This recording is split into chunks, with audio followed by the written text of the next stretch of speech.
3 साल बीत चुके थे। सांजली अब पहले की डरावनी परछाई नहीं रही थी। वो अब एक साधारण इंसान बन चुकी थी। उसके चेहरे पर हल्की मुस्कान, आंचल में खिलखिलाता 2 साल का अरहान और उसके साथ हमेशा खड़ा आर्यन।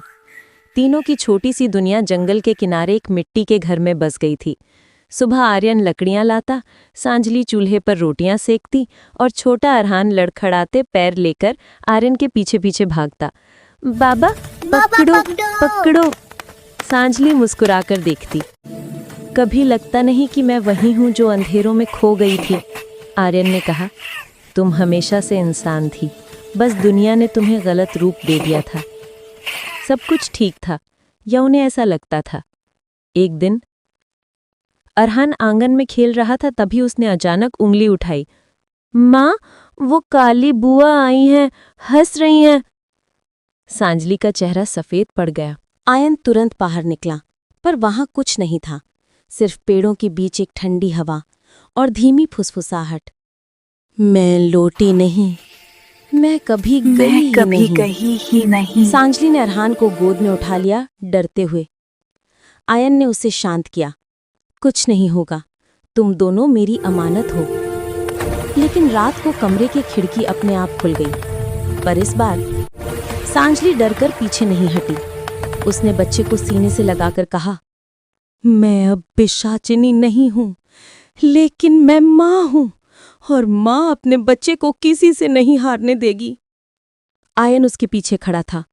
हम दोनों हैं सांजली, अगर अंधेरा आया तो हम रोशनी बनकर लड़ेंगे। हवा थम गई, खिड़की बंद हो गई, पर दोनों जानते थे कुछ खत्म नहीं। 3 दिन बीत गए। अरहान फिर काली बुआ नहीं बोला, लेकिन सांजली और आयान महसूस कर रहे थे जैसे जंगल की हवा में कुछ अब भी जिंदा है।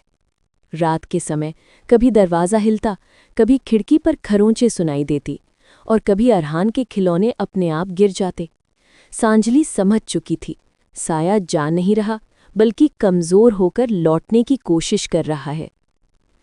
एक शाम अरहान अचानक बोला, माँ, काली बुआ बुला रही हैं, कहती हैं चलो खेलते हैं। सांजली का दिल धड़क उठा।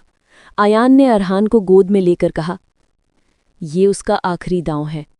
वो जानता है कि तुम माँ हो और माँ का दिल तोड़कर ही जीत सकता है। सांजली बोली, फिर आज इसे खत्म करना ही होगा। दोनों ने अरहान को घर के अंदर सुलाया और खुद जंगल की ओर निकल पड़े।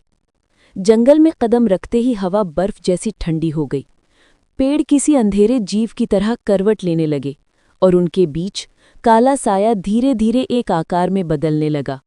पहले हंसी की आवाज आई, फिर एक स्त्री का धुंधला चेहरा। सांजली, तुम्हारा अंधेरा मुझ पर बना है, मैं तुम्हारी नसों में था, हूं और रहूंगा। सांजली कांपी लेकिन पीछे नहीं हटी। आयन उसके साथ खड़ा रहा। साया गुर्राया, और वो तुम्हारा बच्चा, वो मेरा रास्ता है, उसे लेकर मैं अमर हो जाऊंगा। सांजली चीखी, नहीं, मेरे बच्चे की ओर एक कदम भी नहीं। जैसे ही साया अरहान का नाम बोला, सांजली की बंद हो चुकी पिशाचिनी वाली शक्तियां हल्की हल्की चमकने लगी, पर इस बार वो लाल नहीं, चमकदार सफेद थीं। आयन चौंक गया। सांजली, तुम में ये शक्ति? सांजली की आंखों में आंसू थे। ये पिशाच वाली शक्ति नहीं है, ये माँ की ताकत है। साया डरने लगा। उसने दहाड़ मारी, तुम इंसान हो, तुम्हारे पास। सांजली ने हाथ उठाया और सफ़ेद रोशनी सीधे साए पर गिर गई। अंधेरा जलने लगा। उसकी चीखें जंगल हिला देने वाली थीं। साया राख बनते हुए बोला, मैं लौ। सांजली ने दृढ़ आवाज में कहा, अब कभी नहीं।